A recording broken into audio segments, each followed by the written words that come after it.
लेकर दिल्ली में बीजेपी की बैठक, छत्तीसगढ़ की कमजोर सीटों पर चर्चा हुई है। 2 कैटेगरी यानी सी और डी में सीटें बांटी गई हैं।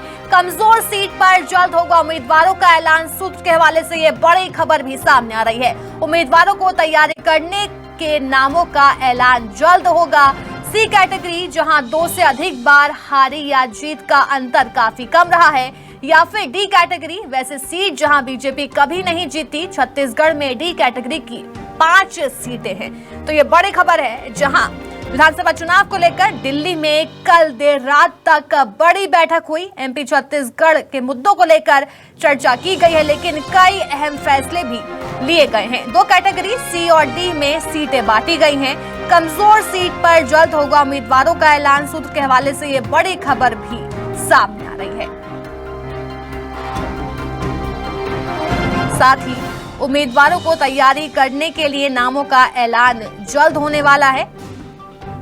तो सी कैटेगरी जहां 2 से अधिक बार हार या जीत का अंतर काफी कम है, और डी कैटेगरी वो है जहां बीजेपी कभी नहीं जीती है।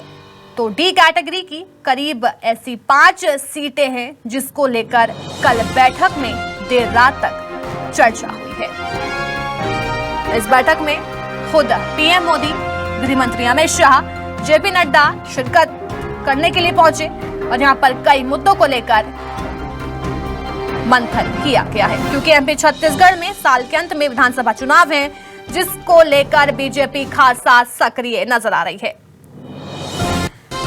इसी बीच एक और बड़ी खबर सामने आ रही है, एमपी में चुनाव को लेकर दिल्ली में बीजेपी की बड़ी बैठक हुई। चुनाव समिति की बैठक में 27 सीटों पर मुख्य रूप से चर्चा हुई है। बैठक में विधानसभा चुनाव को लेकर रणनीति तैयार की गई है। बीजेपी ने विधानसभा वार अलग अलग कैटेगरी बनाई है। सी और डी कैटेगरी के लिए रणनीति बनाई गई है। हारी हुई सीटों पर जल्द उम्मीदवार के नाम का ऐलान होगा, और बैठक में उम्मीदवारों के नाम पर भी चर्चा हुई है। एमपी से आई पार्टी की इंटरनल रिपोर्ट पर भी चर्चा हुई है। इंटरनल रिपोर्ट में 30 सीटों पर पार्टी काफी कमजोर है, ये देखा गया है।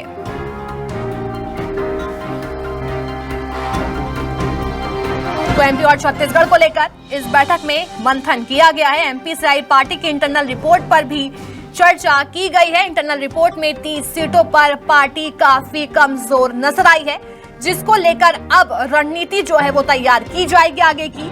तो क्या कुछ आगामी कार्यक्रम है, चुनाव को लेकर क्या रणनीति है, उम्मीदवारों के नाम को लेकर भी इस बैठक में मंथन किया गया था। तो छत्तीसगढ़ और एमपी से वरिष्ठ नेता इस बैठक में शिरकत करने के लिए पहुंचे। खुद सीएम शिवराज सिंह चौहान इस बैठक में पहुंचे थे, और तमाम मुद्दों को लेकर चर्चा की गई है। एमपी और छत्तीसगढ़ के मुद्दों को यहां पर बैठक में रखा गया, जिसको लेकर मंथन किया गया था। तो हारी हुई सीटों पर जल्द उम्मीदवारों के नाम का ऐलान हो सकता है। सूत्र के हवाले से ये बड़ी खबर, बैठक में उम्मीदवारों के नाम पर भी चर्चा